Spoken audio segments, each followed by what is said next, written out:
Can we expand a little bit on what it means first to be playing small? And then when we're saying this is a top challenge in our lives, maybe we can separate this into the verticals of our lives that really matter for women in midlife. Great. Such a great way to begin. So when I had just started out, this is now 15 years ago, I knew I wanted to support women. I knew I wanted to support women around their inner lives, but I didn't know much more than that. And I had a small coaching practice. I had also started blogging, and the blog was growing. And I thought, well, I want to really know more about what's challenging my audience. So, as is sometimes recommended, to ask your audience, what's the biggest challenge in your life? And I went through this process where I started by making a list of all the things that we conventionally talk about as the challenge in women's lives, right? Is it relationship issues, health issues, financial stress? Is it work-family balance, right? There was this checklist of what had been talked about. But then I looked at that list, and before I was going to press publish on the survey, I thought, gosh, there's nothing in this checklist that captures what I keep seeing in my coaching practice, which is this kind of generalized sense of, I know I'm holding back.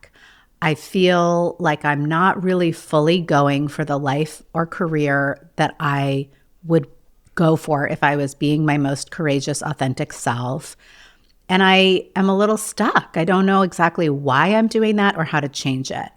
So I had all of that in mind, and I thought, well, how do you say that in a phrase that you can put on a survey? Well, playing small kind of gets at it. But even I was surprised when the survey results came back and people said, no, more frequently that I'm being challenged by all those other issues, I would say my top challenge is playing small.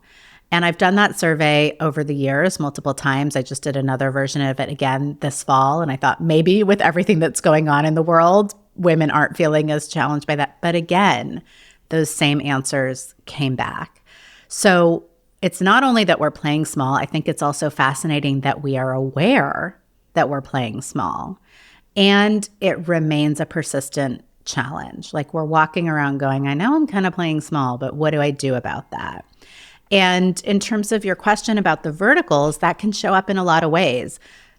Are we doing the work that we love? Are we speaking up as much as we want to with our ideas? Are we making the contributions, whether through paid work or community work or creative endeavors? Are we making the contribution that we really feel called to make? It can, of course, show up in our healthcare journey. Do I play small in a conversation with a doctor? Do I say what I really think? Do I ask the third or fourth question, even though I feel like I already took up too much time? And in fact, when I ask women, what does playing big mean to you? What they overwhelmingly say is it means creating more of the whole life I desire. It's not, of course, about the old definitions of big title or bigger paycheck. It's really this inwardly defined and really cross-domain of our lives, creating the lives that we truly desire.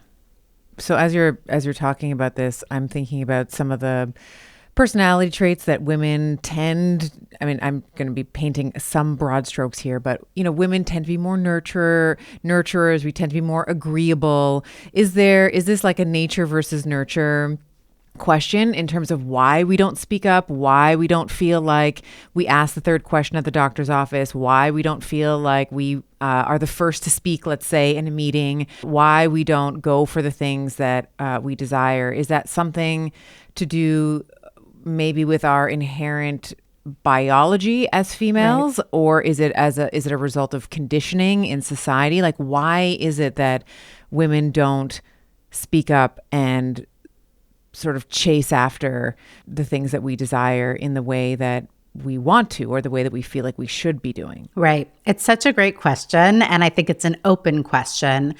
And, when you think about epigenetics, it kind of nature and nurture get collapsed into each other, right? So our epigenetic lineage as women is certainly that we've been socialized to think about others' needs before our own, to read the room super carefully before we read ourselves. We might never even get around to reading ourselves. If at all. Yeah. Right. Yeah. And we also have really good historical data. And I think that that memory of that lives in us, that speaking up can be dangerous and rocking the boat can be dangerous. I mean, I often say, women, how did women ensure our survival? We didn't do it by physical might. We didn't do it through financial power. We didn't have that. We didn't necessarily do it through political power if we couldn't even vote.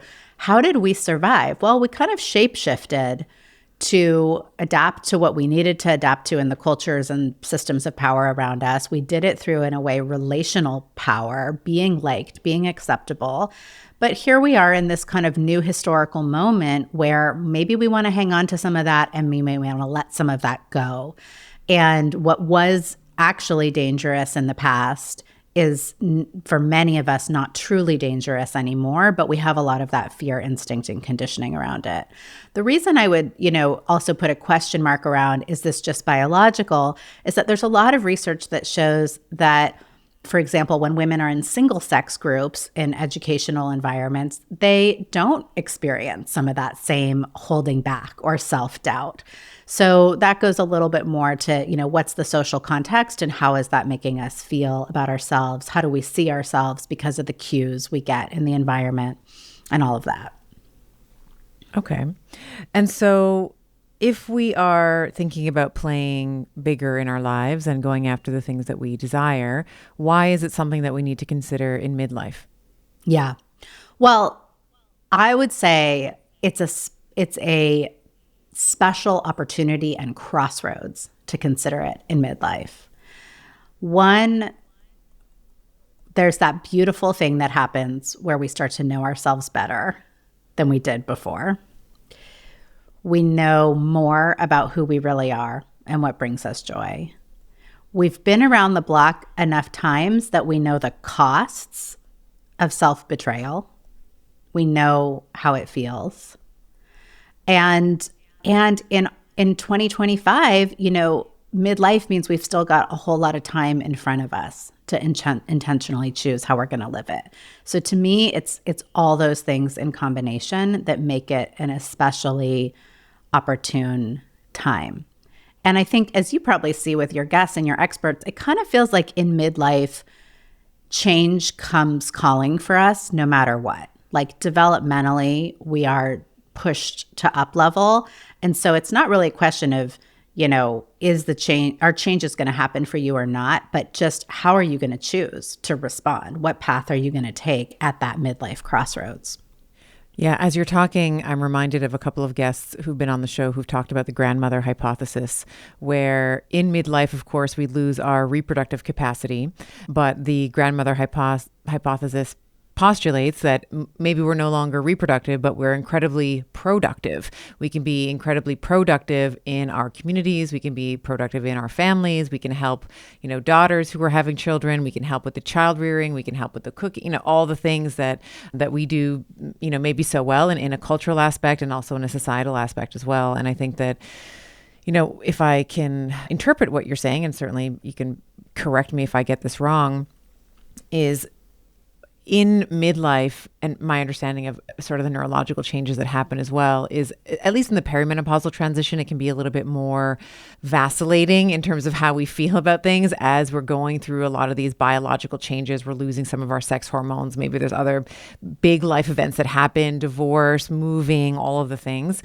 But once we sort of get to the after party, if you will, once we're in menopause and we're a little bit more stable, this is really a time where we can say, okay, so some of the needs that my children may be needed from me for the decades that I have been serving them no longer exist, and now I have a little bit more time and a little bit more space to really come back to myself and say, what is it that I really want to do with the time that I have left here? Absolutely. And I'm not quite, and just to sort of finish the thought, and I'm so happy to hear that you agree.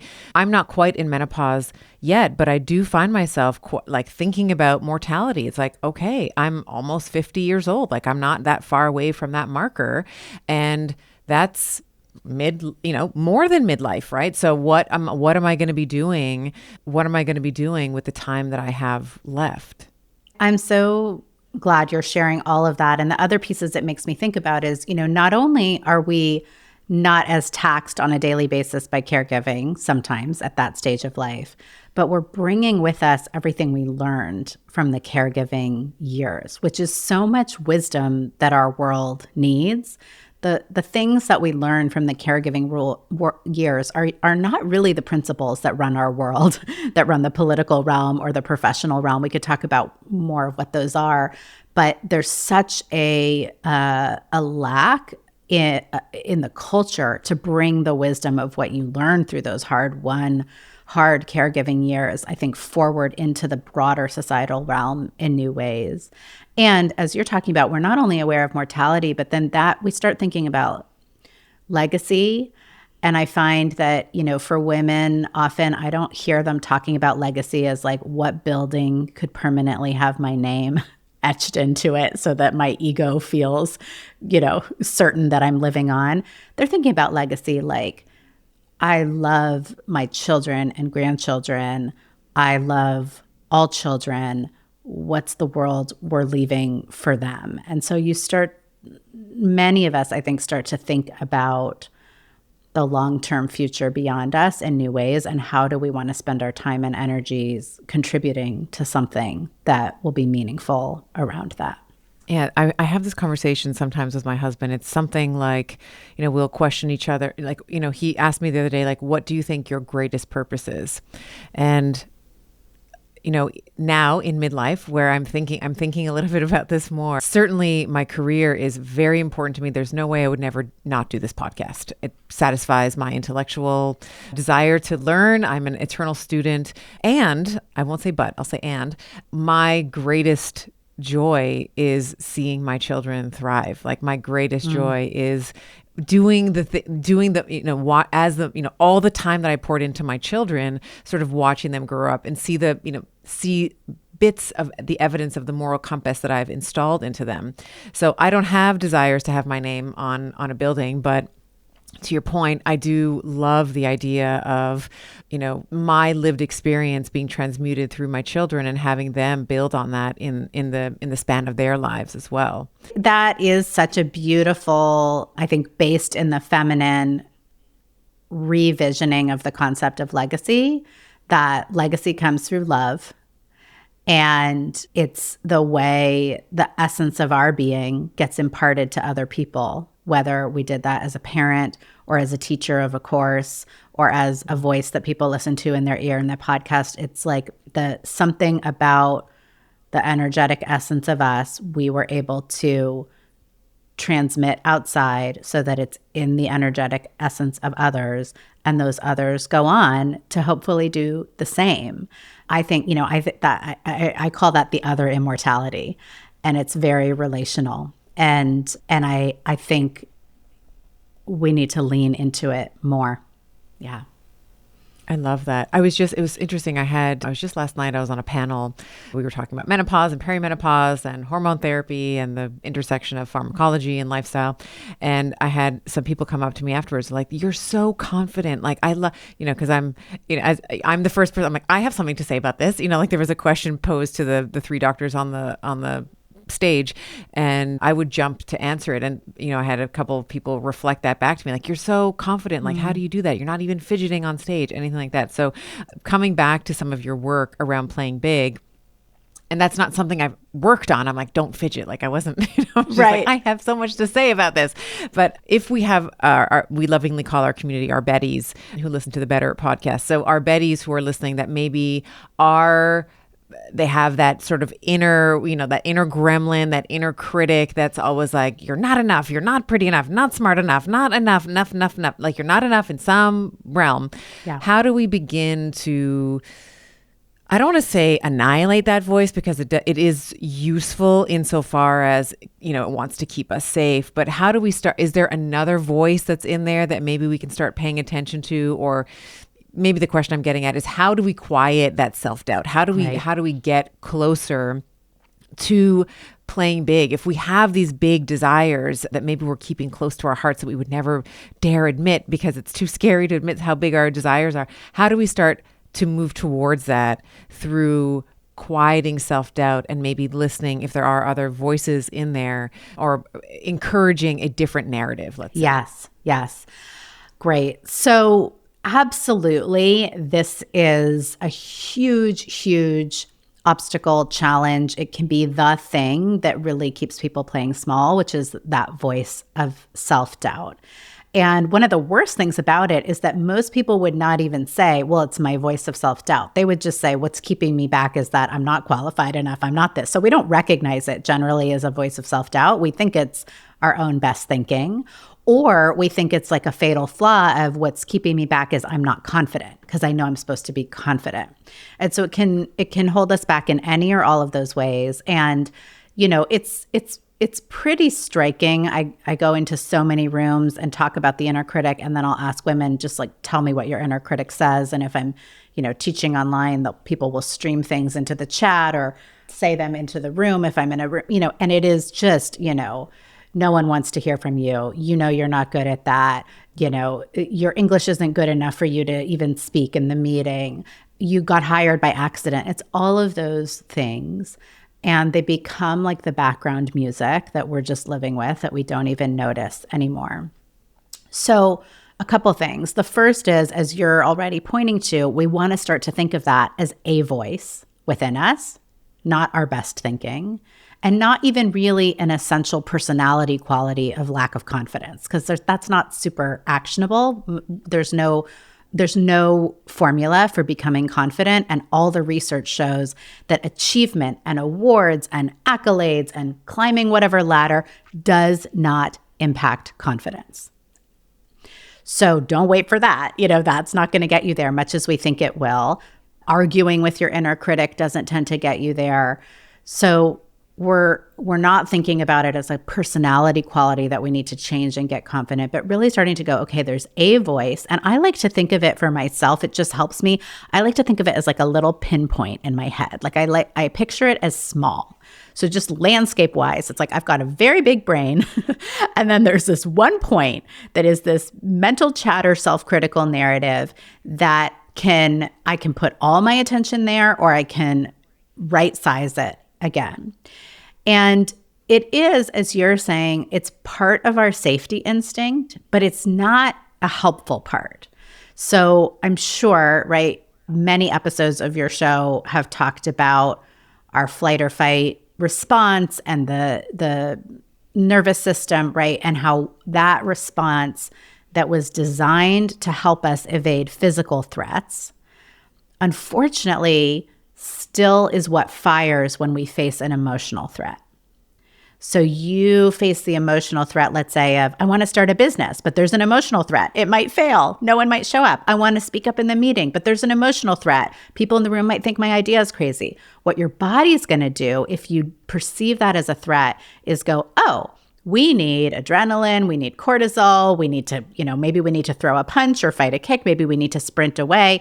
And basically you're going to have the physical response that's going to be the least helpful to you with that emotional threat, because you're mobilized to fight a physical threat. Your higher level cognition shuts down. You can't think clearly, right? We've all had this experience. Why couldn't I even remember my thoughts, right? When I got nervous, you can't emotionally connect when you're in that fear threatened state.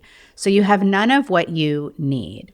Okay, so that's problematic. And then what's also problematic is, and that this we don't talk about as much, one of the costumes our safety instinct puts on, one of the tactics it uses is the inner critic. And so your safety instinct, because it's just saying, just go back into your comfort zone, just don't do anything that feels emotionally threatening. It can't do that super obviously or transparently because you wouldn't listen to it, but it can say, oh, you have no idea what you're talking about. Don't say that. Get 5 more years experience first. Don't send the job, application in. And through that, it can get us to retreat back into a zone that feels better for the safety instinct, but is not better for us as whole people.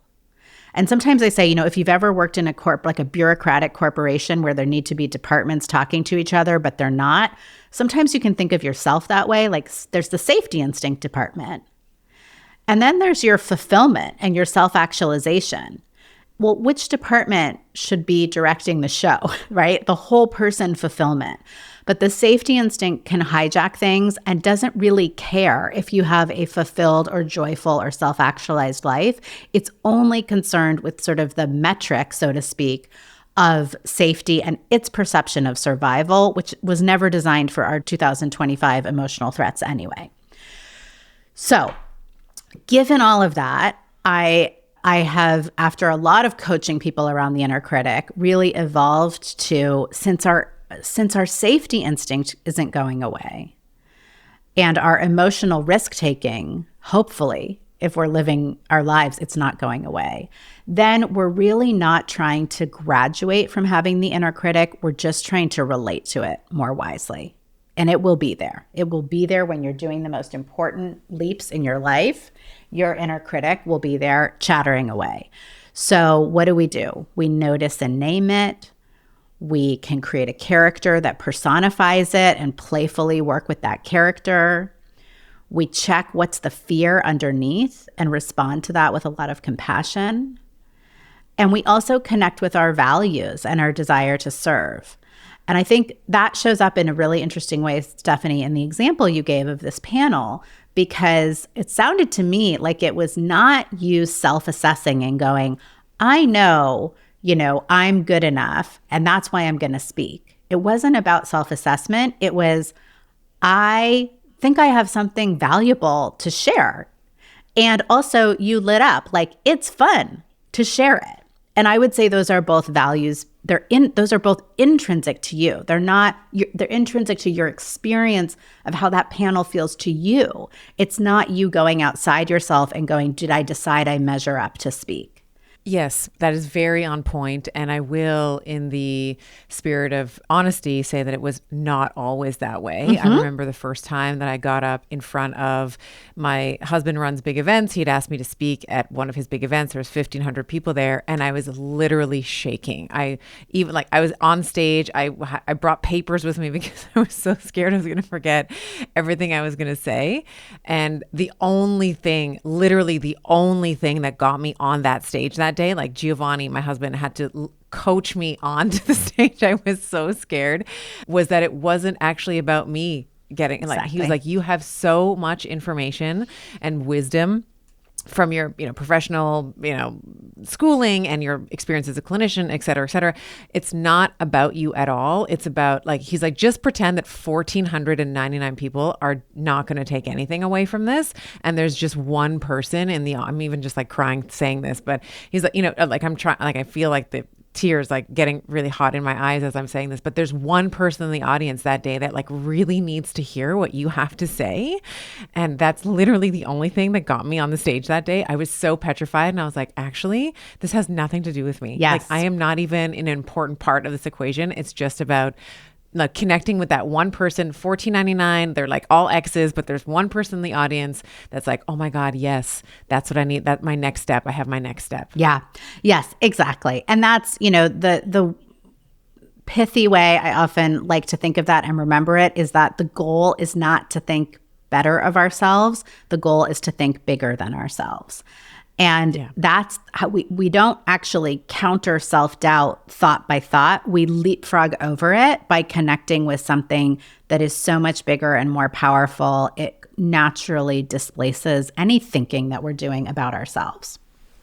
Yes, that is so important. I have a question for you about men. Like, do men have the same, I have not observed this to be true, but I also am not in the research in the way that maybe you are. Do men have the same kind of self-doubt and inner critic that women do? Because I find that women are so much more filtered in the information that they want to share. They feel like they might be attacked from other men, other women, do we see the same kind of patterning with men, or is it just something that we put on ourselves? Yeah. Do we do it to ourselves more? Like what is going on there? What's the gender difference? Yeah, it's such a great question. So I'll tell you, first of all, the research on this is not as good as you or I would hope it would be. I think this is such a central topic. You'd think that there would just be a very wide body of research. But for the most part, the ways that the research is looking at the kind of thing we're talking about, it's through lenses like imposter syndrome or self-efficacy. It's not exactly getting at this inner critical voice and how does it show up in so many different domains of our lives, and really doing gendered comparison. So that's number one. But there is some interesting research that suggests that men feel more self-doubt around the things that we are primed to associate with femininity in our culture, and that women feel more self-doubt around the kinds of skills that we get conditioned to associate with masculinity. So I'll explain what I mean. And this is coming from a study, an interesting study where women and men were paired up to do a mock negotiation that was a buyer and seller type negotiation. So the buyer is trying to get the best price and the seller is trying to get the highest price, and you see how everybody fares.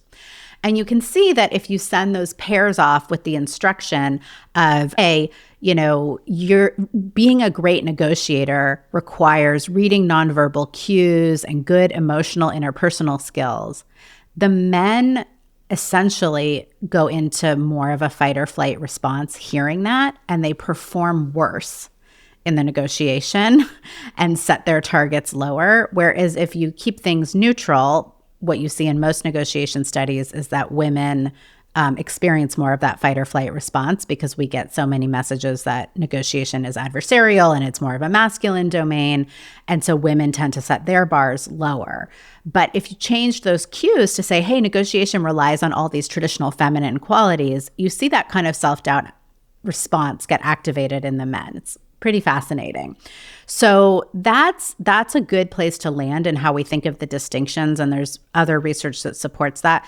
If you're talking about the kinds of activities that the culture, through TV, movies, books, cultural messaging, the things that the culture says again and again, those are masculine domains: leadership, negotiation, quantitative work, scientific work, financial tasks. There we do tend to see women having more self-doubt. And if you go to the opposite domains, you might see the opposite, where men are having more of that response.